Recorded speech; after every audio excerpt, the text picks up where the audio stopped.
Hi friends, welcome to Sindhuja Vaishu kitchen. இன்னைக்கு நம்ம பார்க்க போறது ஹோட்டல் சுவையில தேங்காய் சட்னி தாங்க இன்னைக்கு பார்க்க போறோம்.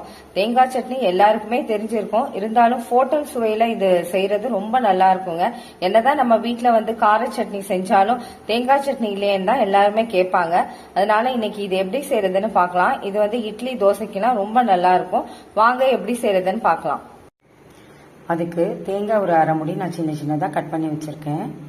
4 பூண்டு வச்சுக்கோங்க, இஞ்சி 2 துண்டு வச்சுக்கோங்க, பச்சை மிளகாய் ஒரு 5 சேர்த்துக்கோங்க, காரத்துக்கு ஏற்ப நீங்கள் ஏற்றுக்கோங்க. சின்ன வெங்காயத்தை ஒரு 10 சின்ன வெங்காயம் நான் உரிச்சு வச்சுருக்கேன், அதோட சேர்த்தா ரொம்ப டேஸ்ட்டாக இருக்கும். பொட்டுக்கடலை ஒரு கைப்பிடி போட்டுக்கோங்க. இப்போ எல்லாமே மிக்சி ஜாரில் சேர்த்துடலாம்.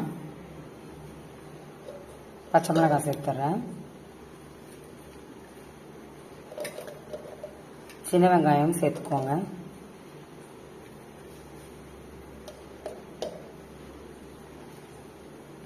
பூண்டு ஒரு 4 பூண்டு சேர்த்துக்கோங்க. இந்த பூண்டு சேர்க்கறனால தேங்காய் சட்னி ரொம்ப டேஸ்டா இருக்கும்.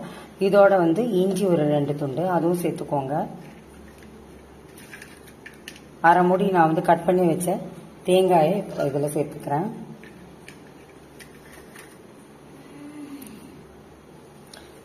இப்ப பொட்டுக்கடலை ஒரு கைப்பிடி நான் எடுத்து வச்சிருக்கேன், அதுவும் நான் சேர்த்துக்கிறேன்.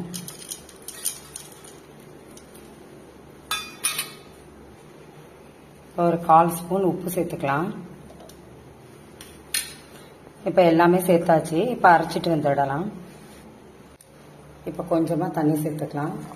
இப்போ தண்ணி சேர்த்து அரைச்சிட்டு வந்துடலாம். இப்போ தேங்காய் சட்னி அரைச்சிட்டு வந்தாச்சு. இப்போ ஒரு பவுலில் மாற்றிக்கலாம். இப்போ ஒரு பவுலில் மாற்றியாச்சு. இப்போ இதுக்கு தாளிச்சிக்கலாம். இப்போ 2 ஸ்பூன் எண்ணெய் சேர்த்துக்கிறேன். இப்போ கடுகு கொஞ்சமாக சேர்த்துக்கிறேன். கடுகு பொரிஞ்சாச்சு. கொஞ்சமா உளுத்தம் பருப்பு சேர்த்துக்கிறேன்.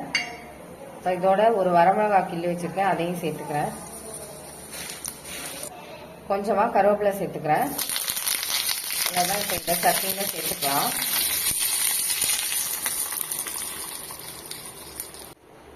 தேங்காய் சட்னி ரெடி ஆயிடுச்சுங்க. நல்லா டேஸ்டா வந்திருக்கு. இது இட்லி தோசைக்கெல்லாம் ரொம்ப அருமையா இருக்கும்.